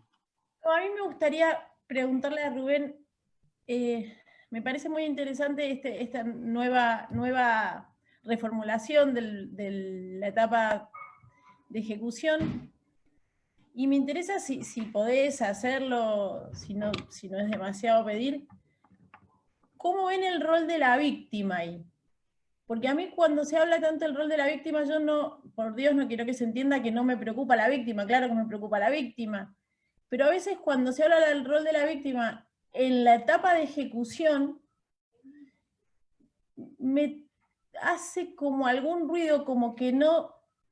Cuando yo puedo ver la víctima en un proceso restaurativo, y hasta lo celebro, puedo ver la víctima, pero en el rol de ejecución no termino de entender el papel que jugaría la víctima, porque a veces me hace como que me choca con la finalidad de la pena, me choca con que la pena no es un castigo. ¿Se entiende lo que quiero decir? Entonces digo, ¿cómo ves vos que jugaría la víctima un rol en un nuevo proceso de ejecución? Gracias, comisionada, por la intervención. Bueno, en particular nosotros en el proyecto hemos regulado la intervención de la víctima en la etapa de ejecución. Creemos que debe intervenir, creemos que es una consecuencia necesaria del rol que se le da a la víctima en las restantes instancias del proceso. Lo que hay que definir, y no definen, a mi juicio, las leyes actuales de víctima, es que en qué aspectos o sobre qué aspectos las víctimas deben intervenir o pueden intervenir durante la etapa de ejecución. Y esto es lo que hay que regular con precisión para compatibilizar la intervención de la víctima con los fines de la ejecución de pena. Perdón, tal vez me expresé mal. Yo lo que me refiero es en el proyecto que estás elaborando vos, ¿cómo lo ves? Sí. No, la hemos regulado, porque lo que ocurre, o lo que hemos advertido que ocurre, no solamente sobre la base de la aplicación actual de ley de víctimas, que se aplica, a nuestro juicio, de manera indiscriminada, pasa tanto que hay víctimas que no quieren intervenir en el proceso y son forzadas o son convocadas adrede, pasa que víctimas que no quieren intervenir son representadas por las autoridades judiciales, como si eventualmente tuvieran un interés de intervenir, o como si hubiese medidas de protección que dictar a víctimas que no pueden no querer protección o medidas de protección. Entonces las víctimas no son objetos. Debe ser un sujeto procesal con posibilidad de intervenir y efectuar sus pretensiones. Y hay pretensiones durante la ejecución que las víctimas legítimamente pueden tener. Sobre todo las que tienen que ver con evitar cuestiones que tengan que ver con revictimización, o temor a revictimización, sobre todo, por ejemplo, en casos de violencia de género. Entonces, ¿quién oye o de qué manera oímos esa demanda de protección? Tiene que haber una instancia procesal durante la etapa para que ese eventual temor de revictimización sea oído y considerado. Pero esto necesita una regulación equilibrada, tanto para el ejercicio de la defensa, tanto para que la valoración jurisdiccional y la consideración del Ministerio Público con su rol, que también tiene que tener un rol que equilibre los fines que el Estado se propone durante la ejecución y las medidas de protección en el caso concreto. Y sobre esta base, creemos que hay muchas libertades que hoy se deniegan con la excusa de qué pasa si le pasa algo a la víctima. Cuando en realidad es necesario para llevar adelante medidas de protección reales y eficaces que la víctima esté. Porque si no estamos denegando por las dudas, ¿no? Y al mismo tiempo, quizá también se corre el riesgo de liberar sin medidas que podrían llegar a ser eficaces para evitar potenciales revictimización. Entonces, como el rol de las víctimas ha sido protagónico durante muchos de los procesos de reforma, y ha generado además reformas apresuradas, poco meditadas, es necesaria, me parece, y nos parece, incluirla, y darle la posibilidad incluso de que aquella víctima que ha querido ser proactiva durante el proceso, porque se la ha autorizado eventualmente durante toda la instancia procesal, su participación como querellante tenga la posibilidad de hacerlo. Tenga la posibilidad de hacerlo, continuar esa actividad como querellante. Y la que no, tenga una posibilidad, una instancia de ser oída a través de quien debería ser su representante natural, que es el Ministerio Público Fiscal, y también de expresar temores o consideraciones que muchas veces pueden colaborar con la decisión del caso. Muchas veces tener a la víctima expresando que no tiene temores del caso, que no tiene razones para temer por una eventual revictimización, puede colaborar fuertemente a la resolución del caso. Entonces, creemos que matizadamente, y en el proyecto así la hemos regulado, debe ser incluida y debe ser repensada la intervención de la víctima durante la etapa de ejecución. Gracias. Gracias, Rubén. No sé si algún otro comisionado, comisionada o alguno de los panelistas quiere agregar algo sobre esto. Si no, vamos a continuar con las preguntas del público. Algunas justamente ya fueron abordadas, había una pregunta de Sofía Chambreto justamente sobre la ley de víctimas, que creo que está acá respondida un poco por la respuesta que acaba de dar Rubén, que también hizo una respuesta por escrito, así que muchas gracias, Rubén, por eso. Tenemos una pregunta para el doctor Brusone, de Marcos Cafarena, pregunta: por una línea jurisprudencial que sostiene en torno a la dinámica recursiva de la ejecución penal, ¿cuál sería, a su parecer, la mejor alternativa o sistema que puede aplicarse? ¿Destinar una sala especial, cambios en el procedimiento, mayores restricciones sobre las decisiones recurribles, No sé si se entendió la pregunta. Sí, se entendió, creo que se entendió porque lo que está planteando es de qué manera se controlan las decisiones que se disponen en la etapa de ejecución. Pero las decisiones que se disponen en la etapa de ejecución van desde la sanción que se puede aplicar dentro de la unidad penitenciaria, el enviarlo a celda de castigo a una persona, hasta la discusión vinculada a la libertad condicional, como yo lo dije en otro momento.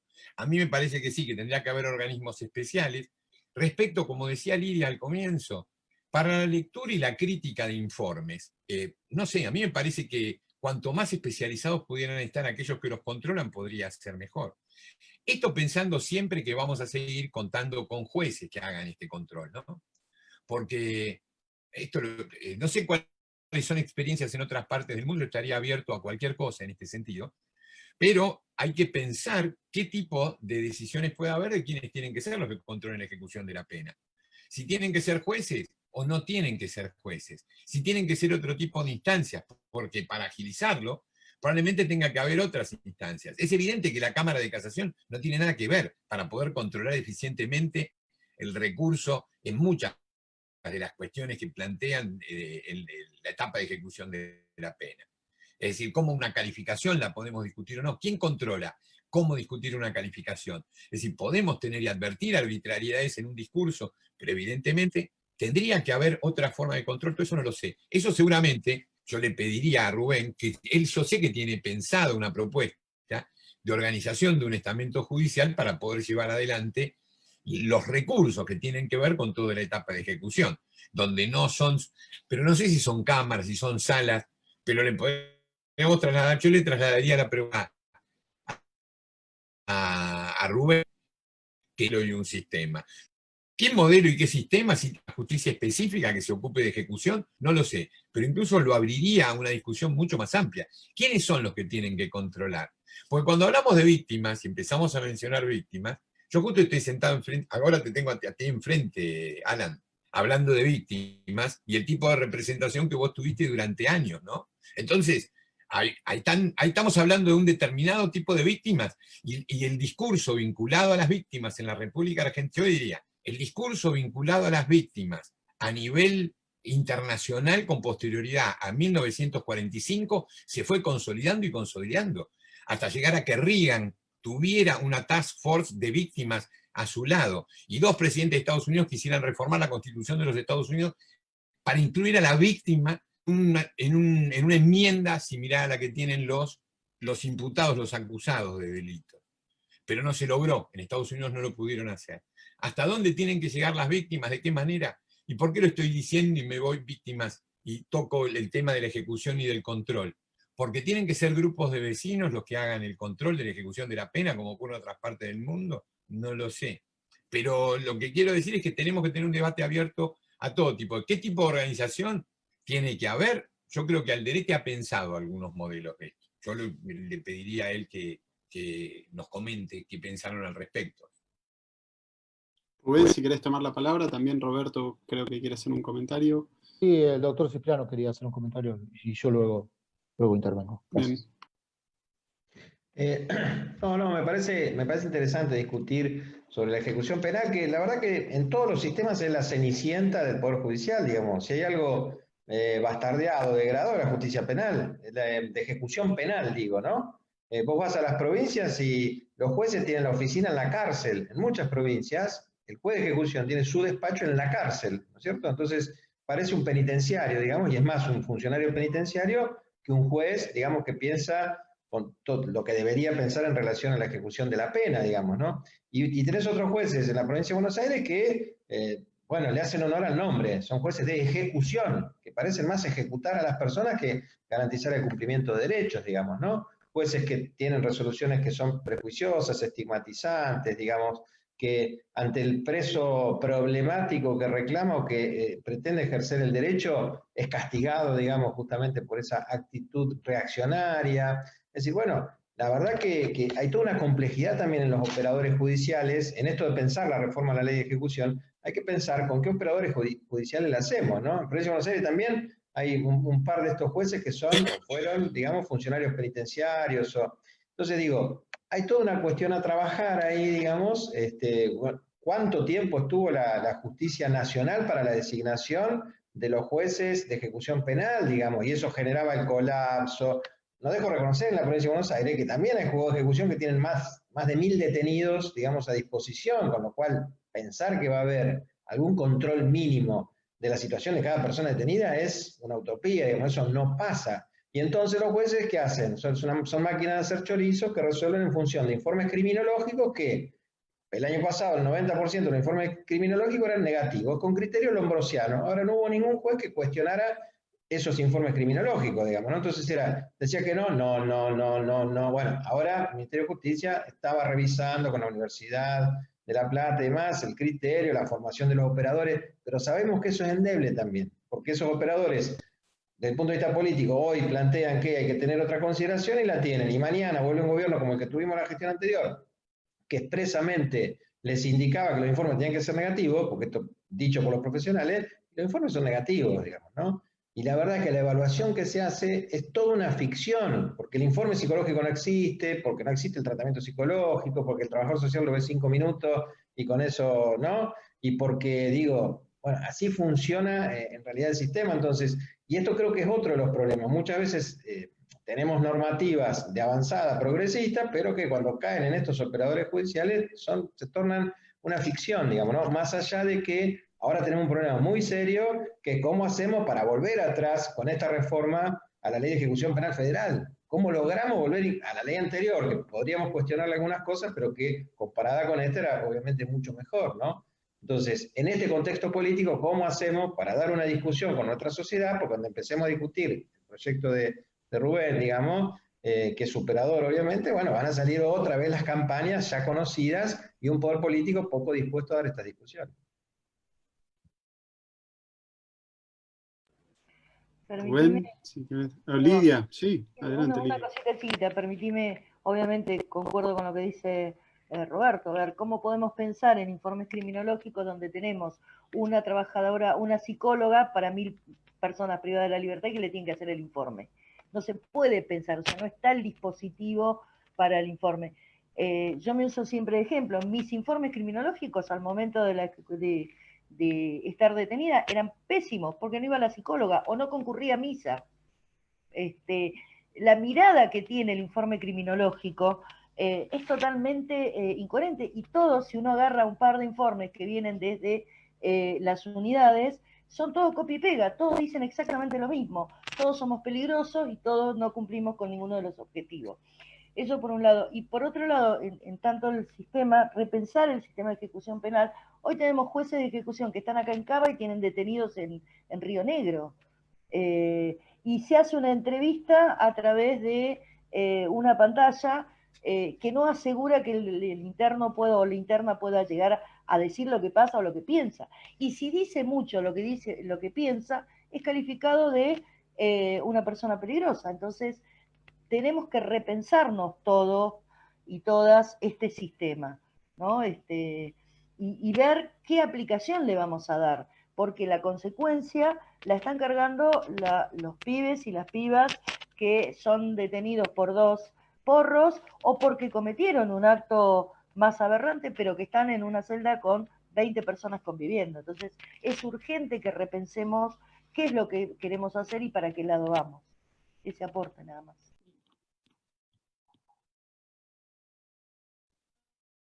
Rubén, no sé si querés agregar algo.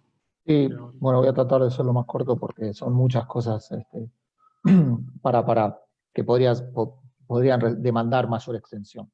En principio, bueno, el debate hay que empezar a darlo, ¿no? Porque siempre hemos tenido leyes, por lo menos en los últimos 20 años, que han intentado restringir los derechos de las personas privadas de libertad, que han metido mano descontroladamente en la ley 24660 y se han sancionado muy rápidamente, es decir, se han encontrado y se han conseguido consensos políticos muy rápido, y los sectores académicos, los sectores progresistas, lo único que hemos hecho es reaccionar discursivamente, digamos, pero no hubo un proyecto, no hay proyectos, no hay propuestas, no han salido de nosotros propuestas concretas de una ley o de un proyecto, o alguna forma, un esquema normativo. Entonces, también deberíamos pensar y repensar cómo empezar a discutir y generar consenso en el marco de un proyecto que además debe ser transversal también, ¿no?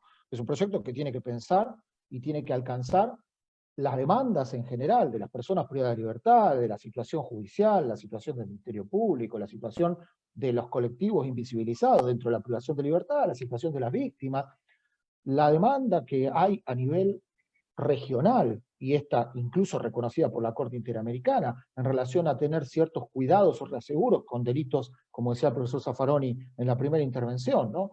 Delitos de graves, delitos contra la vida, delitos contra la integridad sexual, la misma Corte Interamericana en sus pronunciamientos toma reaseguros. Bueno, repensar y tratar de ser transversal y generar consensos en el marco de una reforma integral. Yo creo que es posible que haya resistencia, es posible que no, pero hay que empezar la discusión y ver, porque no ha pasado en los últimos 20 años. No hemos contado con un proyecto, hemos contado con proyectos de sectores que no han planteado tampoco el debate democrático que exige una reforma de estas características. En segundo orden, respecto a lo que decía el profesor Brusone, nosotros tenemos pensado un esquema que intenta conciliar la lógica de un sistema adversarial, como viene planteado en los códigos procesales de todo el país ya prácticamente, ¿no? El federal todavía puesto parcialmente en funcionamiento. Pero esto exige que, primero, haya que formalizar un trámite que no existe hoy, que es el trámite administrativo de petición y respuesta entre la misma administración. Esto es un trámite informal. Básicamente, la persona privada de libertad solicita, pide, la administración contesta si quiere, si no, no, y a veces resuelve informalmente cuestiones y a veces nunca contesta. Bueno, establecer mínimamente una regulación administrativa de esto, para que quede documentada la pretensión de una persona privada de libertad ante la propia administración, que es la directa. Esto puede generar que la autoridad directa solucione o no responda, o decida no solucionar.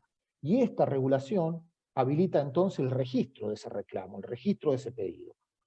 Con esta base se exige y es necesario que el Ministerio Público Fiscal haga lo que constitucionalmente y por mandato legal tiene que hacer, el control de legalidad de eso. Que controle la legalidad de aquello que la administración está haciendo en el trato diario, y estamos hablando no de derechos fundamentales, estamos hablando de peticiones cotidianas vinculadas con el régimen progresivo, con el régimen penitenciario, con las ubicaciones. Es necesario que el Ministerio Público Fiscal tenga un procedimiento de control de legalidad y que efectúe ese control respecto de la decisión administrativa. Si el Ministerio Público Fiscal no, de alguna manera, considera que hay una violación a las disposiciones legales, hay un conflicto. Ya hay una contienda. Tenemos un caso. Recién ahí vamos a tener un caso. Entonces, eso es lo que genera o debiera generar la intervención jurisdiccional. El conflicto presentado entre quien está privado o privado de libertad y un órgano mandado a controlar la legalidad de esos actos. Entonces, los ministerios públicos fiscales deberían estar obligados a defender frente a un juez o jueza la legalidad de aquello que defendieron y convalidaron. ¿Sí? Entonces, esto genera en el Ministerio Público una doble responsabilidad. Primero, un contacto directo con lo que pasa en la cárcel. Segundo, su obligación de no ser anuente ante cualquier cuestión grave que pase en la cárcel, porque después va a tener que poner su cara con su carpetita ante la autoridad judicial para defender aquellas decisiones que ha tomado. Sobre estos asuntos tenemos entonces una intervención jurisdiccional sobre la base de un conflicto, no sobre la base de una intervención oficiosa, porque ¿cómo es hoy? La persona privada de libertad no le pide directamente a la autoridad judicial. La autoridad judicial entonces hace control de legalidad, visita, produce la prueba, toma la decisión. Entonces uno no tiene organizada la ejecución de la pena en el marco de lo que es la situación de detención con un escenario de conflicto, de controversia, de caso. Esto en cuanto a cuestiones de índole originalmente administrativo. Después tenemos otros asuntos, que son las afectaciones graves o amenazas graves o inminentes de derechos fundamentales. Para esto tiene que haber un procedimiento distinto. Este tiene que ser un procedimiento directo ante la autoridad judicial, expedito, con intervenciones de plazos muy breves y con la posibilidad de disponer medidas cautelares para proteger de manera inmediata la situación de personas privadas de libertad. En este procedimiento es inevitable que haya una justicia organizada al efecto. O sea, los sistemas y los sistemas procesales y las organizaciones judiciales tienen que tener juezas y jueces de turno para esto. Nosotros tenemos un sistema de habeas corpus, pero en la región no necesariamente la vía expedita a la que hace referencia la Convención es el habeas corpus. Puede pensarse un sistema de queja judicial o de reclamo expedito para resolver esas cuestiones. Y finalmente tenemos las cuestiones que son incidentes de ejecución en concreto, que son pretensiones acerca de posibilidad liberatoria, utilización de medidas sustitutivas, sobre las que también debe haber un examen, un preexamen del Ministerio Público. Porque seguramente el doctor Brusone lo puede confirmar. El Ministerio Público a veces está de acuerdo con la solución. A veces incluso la administración penitenciaria está proponiendo favorablemente y obtenemos un pronunciamiento negativo por parte de la autoridad judicial. Esto en un sistema adversarial es inadmisible. Es imposible de pensar en el que la administración penitenciaria y el Ministerio Público Fiscal están de acuerdo en una solución liberatoria y obtienen un pronunciamiento judicial de rechazo. Entonces, si pensamos también en un procedimiento en el que nosotros lo hemos pensado brevemente y está planteado en el proyecto modelo y lo pueden confrontar, en el que uno efectúa sus pretensiones ante el Ministerio Público evalúa cuáles son la procedencia o improcedencia, y decide si va a ir a defender su postura ante la autoridad judicial, o bien presenta un acuerdo a ser homologado, estaríamos filtrando y solucionando un montón de controversias que hoy la autoridad judicial asume como propias cuando no las hay. Sobre esto tiene que haber un recurso amplio. A mi modo de ver, debería la organización de la justicia de ejecución contemplar revisiones, podrían ser unipersonales, podrían ser por cámara, podrían ser por parte de otros jueces o juezas también integrantes que actúen como una segunda opinión, pero debe haber seguramente un recurso amplio y especializado. ¿Sí? Coincido con el profesor Brusone y ya conozco su posición, de que lejos está la Cámara de Casación de ser un tribunal de alzada adecuado para las cuestiones que hacen a la ejecución penal. Perdón, Gracias. y otra, Sí. esta es una inquietud, una que tengo, ¿no? Me pregunto, ¿se discutió en alguna oportunidad acá entre nosotros que participaran no jueces en la decisión final, en la de la libertad condicional? Es decir, que no fueran jueces los que controlaran la etapa de ya libertad condicional en adelante. Otras reglas sí. ¿Quién toma la decisión, dice usted? ¿Sí? No.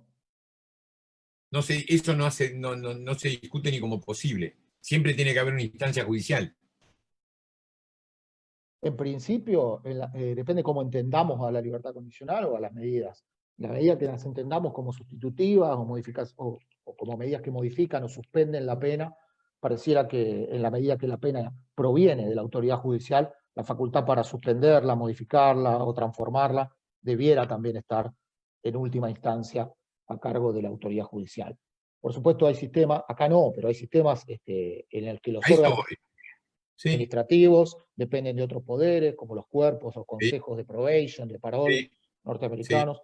Nosotros no lo hemos trabajado. Yo particularmente no creo que, en principio, que sea un sistema que reasegure o garantice mejor los derechos de las personas privadas de libertad. Me parece que la jurisdicción es la instancia en la que uno puede hacer valer aquellos dictámenes contrarios que obtiene la administración y en todo caso eventualmente por el control de legalidad del Ministerio Público ante un juez o jueza que pueda hacer una inspección jurisdiccional de esa decisión.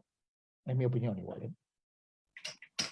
Bueno, muchas gracias a todos y todas por las intervenciones. Queda por ahí alguna pregunta, pero por una cuestión de tiempo vamos a ir concluyendo. Además son temas que se trataron también en las jornadas anteriores, y aprovecho para decirles que los videos de las jornadas anteriores íntegros también están disponibles en las redes sociales del comité. Entonces le voy a ceder la palabra a la comisionada Josefina Ignacio para que unas palabras de cierre en nombre del Comité Nacional para la Prevención de la Tortura, reiterándoles el agradecimiento. Bueno, muchas gracias, Alan. La verdad que después de este panel y de las exposiciones no hay mucho para agregar, solamente agradecerles por el tiempo y por la disposición, y decirles que bueno, que siempre que pasamos por esta estos espacios y los escuchamos, nos quedan un montón como que nos abren la cabeza, ¿no? Como dicen los chicos, y nos dan ideas para trabajar y para seguir pensando. Y en esta tarde yo traté de resumir lo más sintéticamente posible 3 cuestiones que creo que acá surgieron. Por un lado, bueno, con la introducción de Cipriano, ¿no? Nos quedó bien claro que hay que discutir la política criminal, esta selectividad del sistema por la gente pobre. Hay que discutirla, hay que repensarla, hay que decirlo. O sea, vamos a seguir aceptando que el encierro sea la primera respuesta del Estado para abordar la criminalidad, la marginalidad. Eso no puede ser, eso hay que discutirlo, hay que plantearlo. Por otro lado, tenemos que también ver la cárcel, qué tipo de cárcel, qué es lo que queremos, qué es lo que esperamos de la cárcel.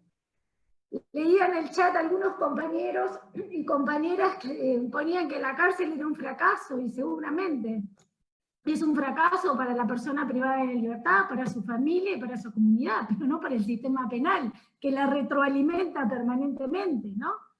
Entonces, bueno, tenemos que pensar qué hacemos con el encierro, y una de las cuestiones a lo mejor es empezar a ver otro paradigma, que no sea el paradigma del castigo y del dolor y del sufrimiento, sino de las oportunidades o de los derechos, ¿no? De educación, de los que hablaba Lidia, de los que hablaba Roberto también, de acceso a la salud, al empleo, a la educación, pensar en derechos y no en beneficios. Y también tenemos que pensar y hablar sobre el tema postpenitenciario, que también Lidia lo explicó, ¿no? También. Y entonces ya no hablar de reinserción, sino de inclusión social. Y pensar también que ahí vamos a estar viendo también y trabajando sobre las causas que llevan al contexto de encierro, ¿no? Porque, bueno, hay que ver también por qué una persona llega a la cárcel. Muchas veces hay que trabajar sobre remover esas causas que llevan a la persona al contexto de encierro. Y ahí vemos cómo también se retroalimenta el círculo, ¿no? Política criminal y política postpenitenciaria.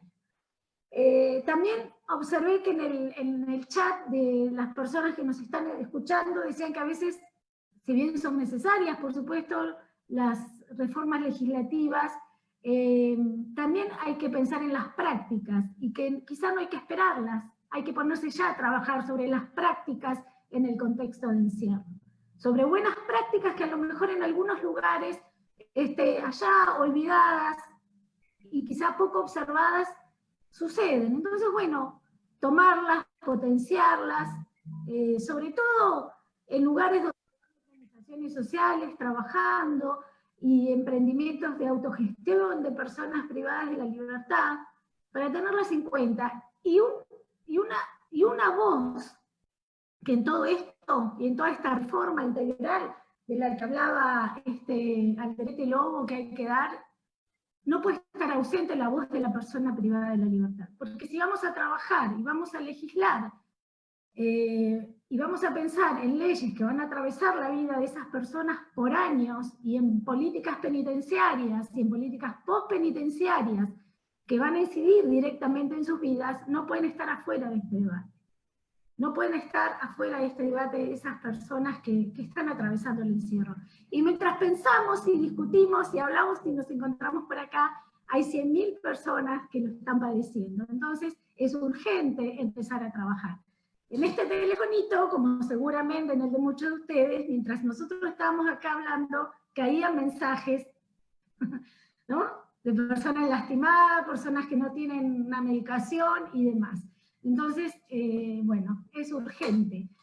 Y también debemos pensar y repensar nuestras prácticas, porque si hemos fracasado en instalar el tema y en no, a lo mejor, tener los acompañamientos que esperamos del sector político, del sector social o de los medios, tal vez algo mal o algo equivocadamente nosotros también estamos realizando. Entonces también me parece que podemos repensar, empezar a repensar también nuestras prácticas para ver de qué manera logramos los acuerdos y los consensos necesarios para hacerle la vida más digna a las personas que están atravesando el desierto. Bueno, no voy a decir nada más, simplemente saludarlos, agradecerles y seguramente nos vamos a seguir encontrando por ahí. Un cariño enorme. Bueno, muchas Chao gracias a todos, muchas gracias. Gustavo, Rubén. Un placer. Adiós. Gracias a todos y a todas por la Muchas participación. gracias a Hasta la todos. próxima. Gracias. Chau. Muchas Chao, gracias hasta a luego. todos. Chao, Lidia. Muchas gracias. Nos vemos, Chao. gracias.